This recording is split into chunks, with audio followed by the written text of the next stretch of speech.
Disheveled ones, welcome to Cherry Pop. Today, it's Franken Friday. Today I'm bringing you, it's a Roger Corman film with the vocalist for NXS in it. Michael Hutchins stars in Frankenstein Unbound. I'm really excited about watching this one. I've had it for years. As a matter of fact, I'm watching the DVD.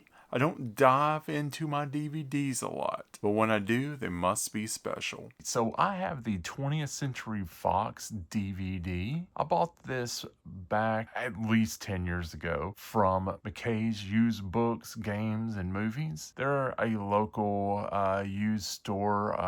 There's a couple here in Tennessee, and I believe there's some in like North Carolina, maybe. I don't know. I used to go there a lot. Used to be able to find some good deals there, but now it's like, almost feels like you can go to Amazon and purchase something for cheap new.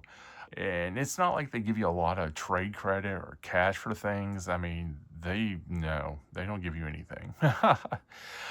So this is just a bare bones release. There's absolutely no special features here, which is not uncommon for, big main, company releasing DVDs. A lot of times, those big companies just throw the movie on there and, they're done with it. They don't take the time like, someone like Anchor Bay would back in the day. But you do have some nice art on disc. We like art on disc.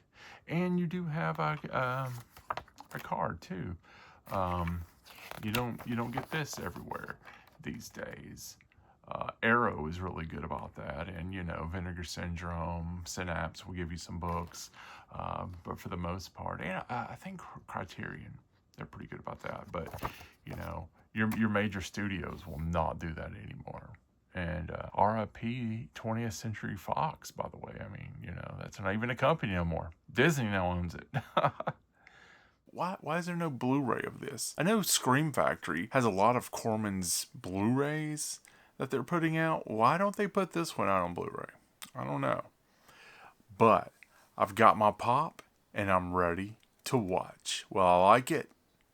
Let's find out. What the hell did I just watch?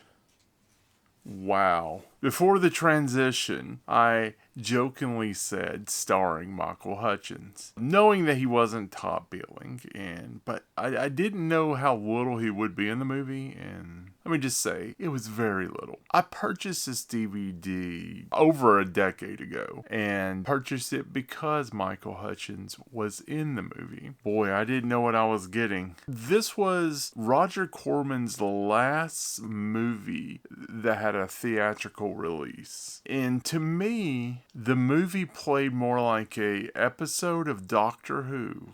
And no, I'm not just saying that because the War Doctor stars in it, John Hurt. No, that's not the reason I'm saying it. When I say that, I mean literally, there was time jumping, it was sci-fi fantasy because, when they go back in time to the days of Mary Godwin and Percy Shelley. I mean, it really was sci-fi. Gomez and the War Doctor did outstanding jobs as Victor and Joe from the future. They did awesome jobs. And it was great seeing Bridget Fonda there as Mary Godwin, which would later become Mary Shelley. I also mentioned before the transition that I wish this was out on Blu-ray. I'll take that back. Unless they put a lot of awesome features on it, I don't see myself revisiting this movie.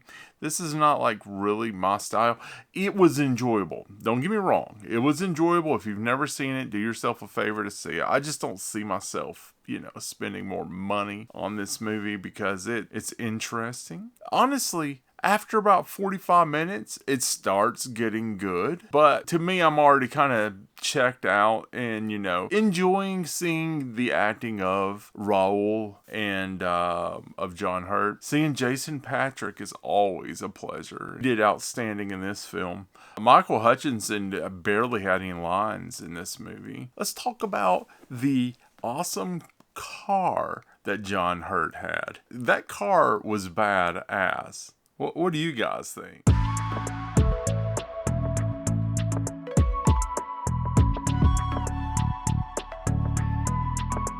Yeah, I think it's pretty sick, I think. The monster in this movie looked like a cross between Victor Crowley and like a monster from Midian. It was a unique take on the Frankenstein's monster. I give it that. Who are you? And I actually like the Frankenstein's monster in this film. The fact that he, was, very talkative was also a welcoming thing. And I, as a matter of fact, I think my favorite parts of the movie is when there is interaction with the monster. For the cream of the crop kill, it was very brief, but when the Frankenstein's monster goes ham on those villagers, the backhand that knocked the head off, that was pretty awesome. I wish it was a little bit longer. I wish you could see it a little bit better, but that was pretty awesome. Have you guys seen this movie? What do you think? Let me know down in the comments. Please subscribe, give me a thumbs up, and as always, stay spooky and keep it disheveled, Unbound style. And it can't just be me that feels that the thing that Joe from the future created, the cloud portal particle thing, whatever that was.